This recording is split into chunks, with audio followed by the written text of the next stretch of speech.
Hello, 4th Congressional District. My name is Randy Sharp. I wasn't going to tell this story, but I decided to wait till after the campaign, after the election was over. But anyway, I'm just getting tired of everybody saying how prejudiced Donald Trump is. Donald Trump, I believe, is not a prejudiced man. Matter of fact, once in the early 90s, I was down in Florida going down to locate my college roommate.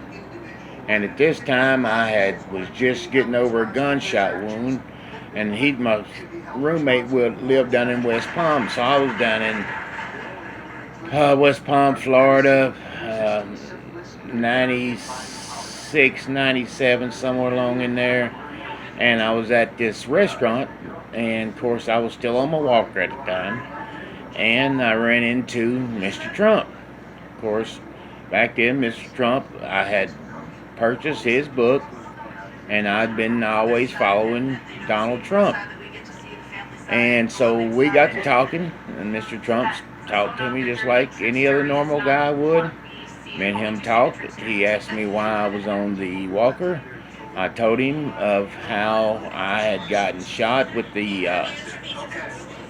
by a guy with the cop standing right there at my home with the guy.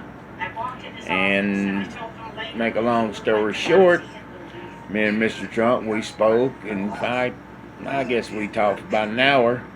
And I had been a home builder in the past, working with a guy that raised me, a white guy, and we had built several homes, and that's what I enjoyed doing. So, as me and Mr. Trump got to talking, I had told him of my ambitions of wanting to get into real estate since I could no longer climb and build anymore. So we talked about it and talked about his projects and how well he had done. And before he left, he stood up and he was going to shake his hand to leave. Well, he put some money into my hand. Felt like a piece of metal. I wasn't sure how much money it was or anything, so I didn't count it while I was there.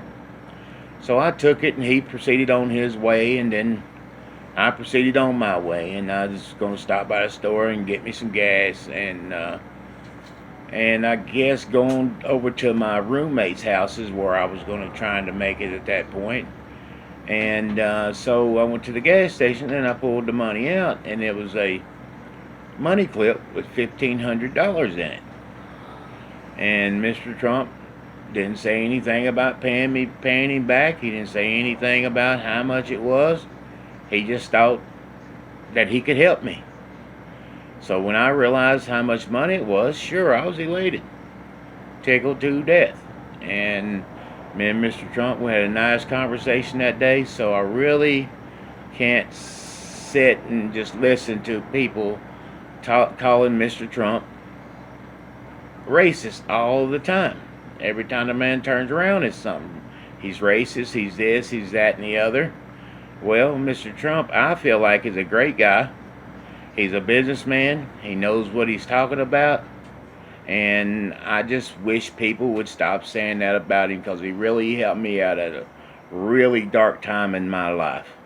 I was very down, hurt, didn't know what I was going to do.